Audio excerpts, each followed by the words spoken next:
Moisés apela ao povo. Eles estão no final da jornada de cerca de 40 anos no deserto. São pessoas que viram coisas incríveis. Eles viram grandes demonstrações do poder de Deus em sua libertação do Egito e, posteriormente, foram mantidos e sustentados durante todos esses anos. Eram pessoas que se beneficiaram muito com coisas sem explicações, exceto que foram realizadas pela mão de Deus. E ainda assim, Moisés lhes diz isso.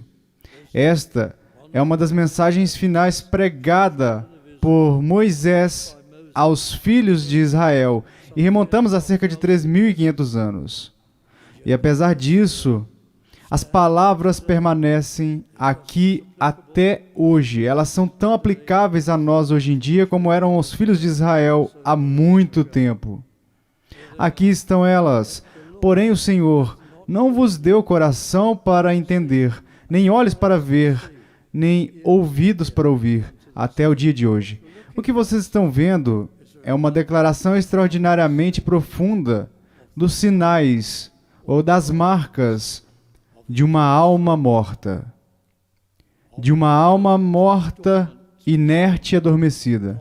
Dormente provavelmente seria mais apropriada do que morta. A alma nunca está totalmente morta. Pode ser despertada. Pode ser colocado em atividade pela bênção e pelo poder de Deus. Mas é como se estivesse morta, adormecida, inoperante, sem reação para com Deus. A alma, o espírito, aquela faculdade em cada homem e mulher que permite a comunhão com Deus, que permite a oração, a faculdade pela qual temos algum sentido e consciência do ser de Deus e podemos alcançá-lo e compreendê-lo. Um senso misterioso. Se você fosse alguém capaz de dissecar o cérebro humano, não seria capaz de encontrá-la. A alma é uma entidade misteriosa. Ela usa o cérebro. Ela usa as nossas faculdades e as nossas mentes. Mas ainda é algo desconhecido e invisível para nós. Mas a alma está ativa, é a parte mais elevada do seu ser, é a parte mais importante do seu ser, é o seu reflexo eterno. Não está operante? Somos apenas, ouso dizer desta forma, é muito inadequado, somos apenas metade do ser? Porque aquilo para que Deus nos destinou e nos criou, comunhão consigo mesmo, consciência dele, recebimento de orientação, ajuda e poder dele. Essa faculdade está adormecida e inativa. Há tanta coisa faltando em nós. E é isso que Moisés descreve. Porém, o Senhor não vos deu coração para entender, nem olhos para ver, nem ouvidos para ouvir, até ao dia de hoje. Ao longo de todos esses anos, das demonstrações de Deus e de sua bondade e poder, depois de todos os ensinamentos e explicações, depois de todas as vantagens que você teve, você ainda não tem essas três coisas. E vamos dar uma olhada nelas essa noite. Coração para entender. A primeira coisa que Moisés menciona particularmente. Qual é o estado da alma? Nossas almas estão ativas? Somos capazes de honrar a Deus? De rogar por Ele? De aprender com Ele? De receber bênção e poder dele? Ou a comunicação está morta? A alma é inerte. Bem, a primeira indicação, o primeiro sinal da alma adormecida ou morta é simplesmente esta. coração para entender. Isso significa que eles não desejavam a Deus e o coração era indiferente. Nenhum desejo, nenhuma necessidade, nenhum anseio, nenhuma falta dele. Isso certamente era real em mim. No início da vida, não havia preocupação com Deus. Não havia coração sensível. Eu ouvi coisas sobre Deus naqueles dias distantes. As coisas eram ensinadas na escola e em outras ocasiões na igreja. Ouvíamos muito, mas tudo entrava por um ouvido e saía pelo outro. Não havia sensibilidade no coração, nem interesse, nem necessidade, nem um pingo de atração. Isso é um sinal de uma alma morta. Nenhuma preocupação, nenhum incômodo, nenhum interesse. Lemos sobre um incidente na vida de William Wilberforce, que foi tão utilizado anos atrás na abolição do comércio de escravos. Ele era um grande amigo de John Newton, e quando residia em Londres, ele adorava na igreja de John Newton naquela época. John Newton, o ex-comerciante de escravos, que se converteu e se tornou um clérigo e escritor muito famoso. Os livros ainda são impressos até hoje, cantamos muitos de seus hinos. John Newton era o reitor da St. Mary Roanoke, na cidade do outro lado do rio. E Wilberforce costumava ir adorar lá. E um dia ele levou um dos seus amigos, William Pitt, o jovem, que era primeiro-ministro. Isto foi por volta de 1800, época da União Ativa e tudo mais. E ele o levou para ouvir Newton. E Wilberforce, após o término do culto, ficou em êxtase pelo sermão que ele achou tão esclarecedor, profundo, comovente e eficaz. Mas William Pitt, o jovem, o primeiro-ministro, virou-se para ele e disse: "Meu caro Wilberforce, não consigo ver o que você ganha com isso. O que você tira disso? Nunca estive tão entediado em minha vida." Foi dito nesse sentido. Coração insensível, sem impulso para despertar, sem qualquer inclinação de nenhuma espécie. A primeira marca de uma alma morta ou adormecida. Isso é sério. Que condição lastimável! Eu me lembro, muitos de vocês que também se tornaram cristãos, vocês se lembram daquela época em que não havia inclinação alguma. A alma estava inerte, inativa e morta. Que estado lastimável! Li sobre uma situação trágica no extremo Oriente e sobre todo um grupo de pessoas que estavam comemorando algum tipo de aniversário em uma cafeteria. Eles estavam se divertindo e relembrando, conversando juntos. E eles não sabiam que na localização desta cafeteria em particular, logo atrás da fachada do edifício, na beira da costa, no litoral, eles não sabiam sobre o maremoto que estava vindo, o tsunami que iria afundá-los em 9, 12 metros d'água em pouco tempo e todos morreriam. Sinto muito por tocar nisso, mas é assim que é, não ter nenhuma inclinação, nenhuma preocupação, estar focado no aqui e agora, tirar o melhor proveito desta vida e das coisas materiais.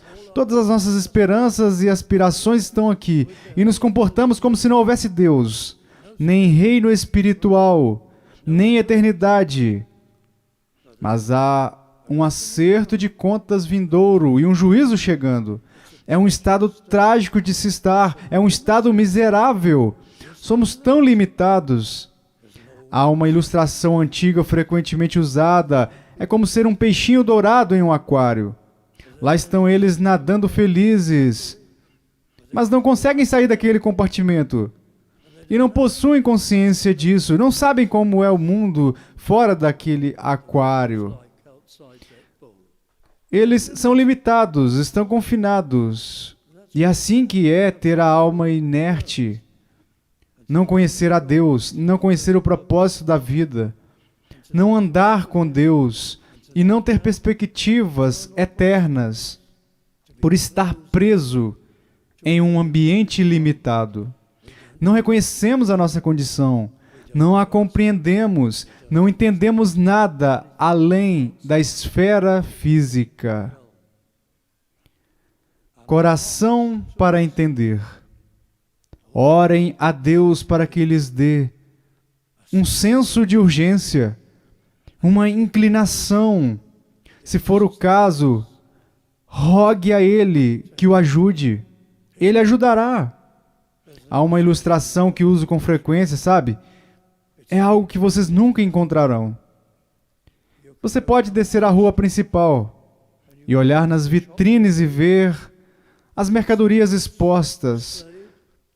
Digamos que você está olhando as lojas caras e tem coisas que estão completamente fora do seu orçamento, que você não pode pagar. Mas aqui está há um aviso na vitrine que diz algo nesse sentido. E eu garanto que você nunca verá isso. Se você não puder pagar por este item, entre e peça o dinheiro. E esse é o coração de Deus. Se você não tem inclinação, urgência ou desejo, então peça a Ele que lhe dê essas coisas. E em sua grande misericórdia, Ele o fará. Em sua maravilhosa bondade, Ele abrirá os seus horizontes.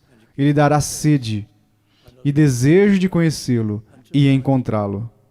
Amigos, esse é o começo de uma jornada espiritual. Ele lhe ensinará a urgência disso, a profundidade da sua necessidade, o preço que ele pagou para garantir o seu perdão e a sua salvação. Ele revelará essas coisas e você descobrirá que deseja invocá-lo, que poderá confiar e crer nele. E você irá até ele. Porém, o Senhor não vos deu coração para entender, clamar por isso, nem olhos para ver. Ah, isso é compreensão. Para ver, para compreender. Você chega a um ponto. Num momento você não está interessado em Deus. Então as perguntas começam a surgir em sua mente. E se? E se ele existir? E essas perguntas são encorajadas pelo seu instinto, porque embora a alma esteja adormecida e não queiramos Deus e estejamos contra Ele, ainda assim, estranhamente, e é um pouco contraditório, mas estranhamente, temos uma inclinação para Ele. Todo mundo tem isso. E esse instinto te ajuda. E as perguntas vêm à sua mente. E se Deus puder ser conhecido, posso encontrá-lo? O que Ele quer de mim? Para que estou aqui? O que Ele fará por mim? Como posso abordá-lo? Essas perguntas começam a surgir. E você tem sede de resposta. Eu não deveria ver isso. Por que a Bíblia não faz sentido para mim? Você pensa, ouvi mensagens, li livros, amigos falaram comigo sobre como encontrar Deus, mas isso não significa muito para mim. Mas agora, porque você está inclinado, porque você quer saber, porque você tem um coração para perceber, agora, pela bênção de Deus, as coisas de repente se encaixam. E você entende e diz, como não vi isso antes? Que Cristo veio a este mundo, que é Deus, a segunda pessoa da divindade, e Ele veio a este mundo, assumiu corpo e personalidade humana, se tornou nosso representante, veio para sofrer e morrer na cruz do Calvário, onde Deus Pai derramou sobre Ele toda a culpa de todos aqueles que seriam perdoados na história do mundo e o puniu em vez de nós. E ele, em cerca de 6 horas, carregou aquele peso eterno de punição para milhões e milhões de pessoas comprimidas naquele tempo, sofrendo invisivelmente a separação de seu Pai, sofrendo tão profundamente para adquirir o direito de nos perdoar. Como não vi antes a morte expiatória substitutiva de Cristo, a chave de tudo que ele sofreu e morreu por um pecador como eu. E fica claro, e você entende que esse era o único caminho até mesmo para Deus, porque Deus é tão santo que ele não pode simplesmente fazer o pecado desaparecer e deixá-lo ir. Ele não pode virar as costas para isso como se nunca tivesse acontecido. Ele não pode varrer para debaixo do tapete. Ele não pode ignorá-lo em sua natureza eterna, infinita e santa. Ele deve se indignar contra o pecado e destruí-lo através da punição. Essa é a única maneira. Então, como ele pode nos perdoar? Somente ele mesmo vindo e sofrendo. Você costumava dizer, todas as religiões dão na mesma, mas há apenas uma com o Salvador. Só existe um que carregou o pecado. Só existe um que expiou. Um sacrifício pelos pecadores, a fim de satisfazer a santidade e a justiça do Deus Todo-Poderoso, para que Deus possa ser justo e perdoador ao mesmo tempo. E quando você vê isso, porque está inclinado, isso faz toda a diferença. Na ignorância destas coisas, a alma fica inerte e inoperante. Entende? Você quer entender? Vocês entendem isso, amigos? Isso mexe com vocês? Vocês conseguem ver o caráter revelador disso? Que o seu Criador, a quem você ofendeu, a quem você rejeitou, a quem você ignorou, veio sofrer por você, por causa de um amor maravilhoso? O que é esse amor? O que há para amar em nós? O que ele poderia amar em nós? Antes de sermos salvos, antes de sermos convertidos a ele, éramos completamente pecadores. Somos astutos, enganosos, orgulhosos, gananciosos. Às vezes somos violentos, indisciplinados, insensíveis. Todo tipo de coisas erradas. Como ele pode nos amar? O amor de Deus é incrível. Ele nos ama em termos de piedade e compaixão. Ele sente por nós. Este homem, esta mulher, jovens ou velhos, jogando sua vida fora, caminhando, sonâmbulos em direção ao julgamento, uma perda eterna.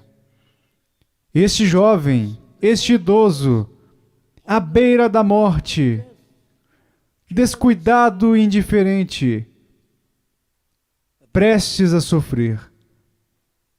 E Deus tem piedade de nós. Ele teve compaixão deste mundo perdido e ama o que vai fazer de nós. Se eu atrair esse homem e aquela mulher para mim, com muita compaixão, e eu os perdoar e os salvar, vou refazer essa pessoa e colocarei nela coisas que posso realmente amar, abraçar, abençoar e ajudar. Esse é o amor de Deus. tem compaixão e olha para o futuro, o que Ele fará conosco. Vemos isso às vezes no mundo dos artesãos. Os artesãos pegam o que é um pedaço feio de barro, mas em seu coração está o que Ele fará com o barro. E esse é o amor de Deus, e como Ele nos cria e lida conosco. Chegamos a Ele e o encontramos, e Ele nos converte e nos faz reviver, abençoa, nos faz caminhar com Ele, nos torna seus filhos. Ainda somos pecadores, mas somos melhores do que éramos. E ainda somos pecadores lutando contra o pecado, mas ao mesmo tempo, novas características se formam em nós. Este ano, eu completo 60 anos ministrando. Outra igreja antes desta, e esta há mais de 50 anos.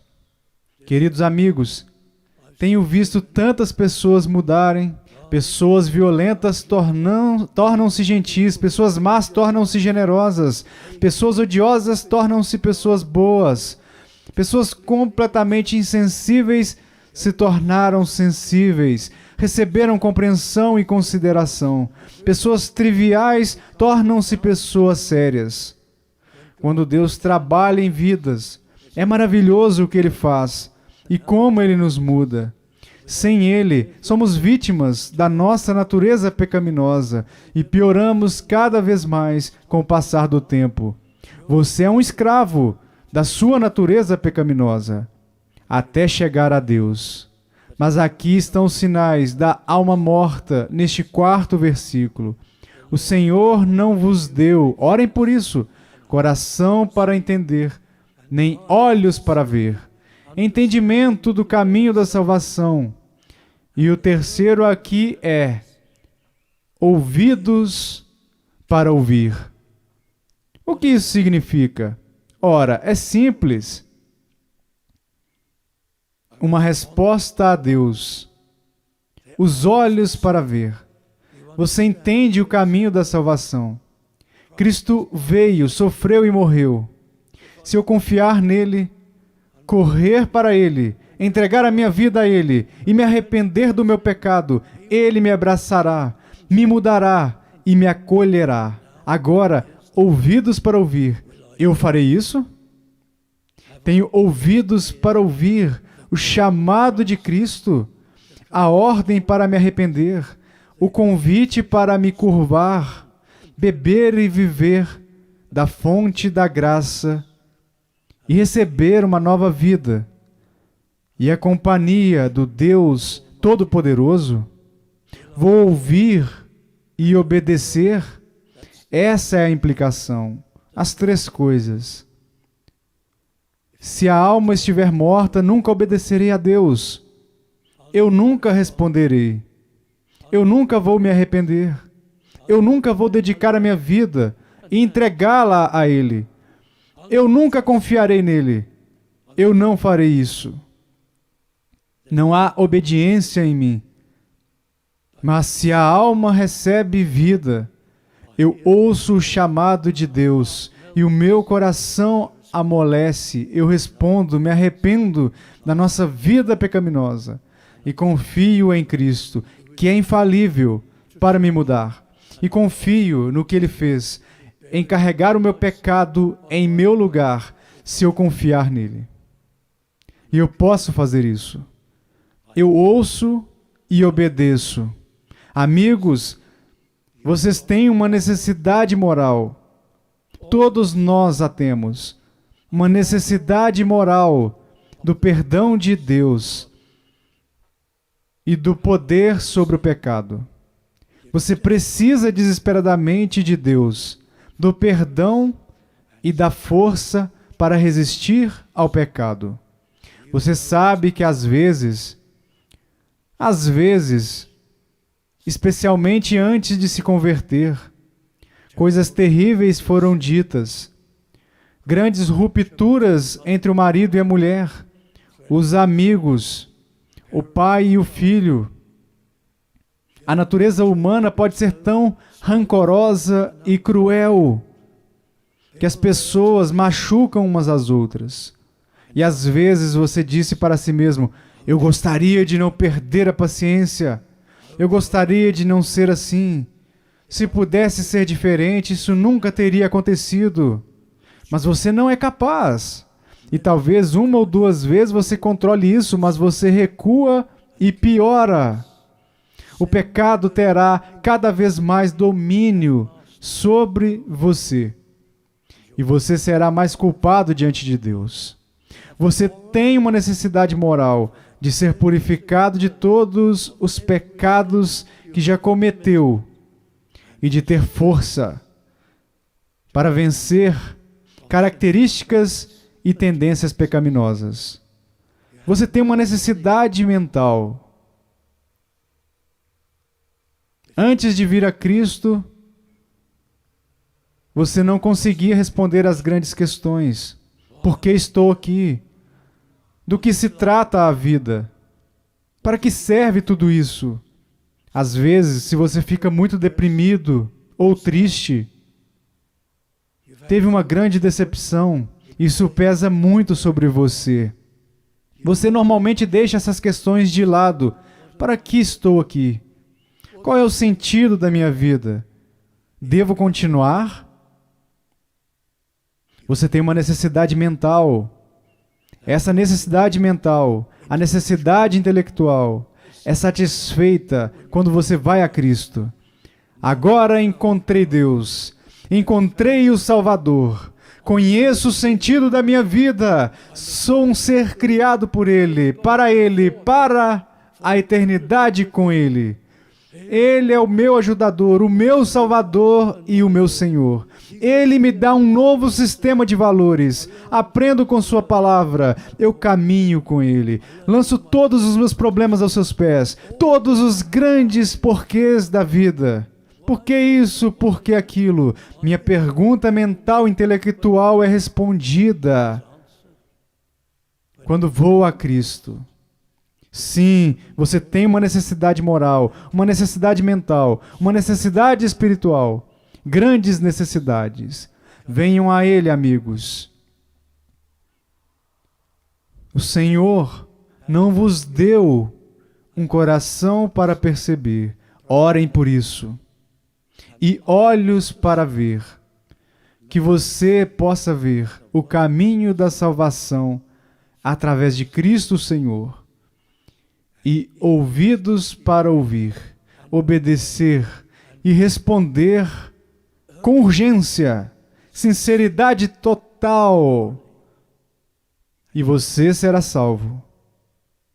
E você será uma nova pessoa. Será um filho de Deus e caminhará com Ele. Queridos amigos, venham até Ele. Não continue com uma alma inoperante, adormecida, dormente e inativa. Venha a Cristo, o Senhor, e encontre tudo nele. Nele. Vamos orar. Ó Deus, nosso gracioso Pai Celestial, olhe para nós agora. Ensina-nos, ó Senhor, na mente e no coração. Atraia-nos para Ti. Salve as almas. Oramos para que Cristo seja nosso, para que possamos ser dele, para que Ele receba a glória. Pedimos isso em Seu nome e por causa dele. Amém.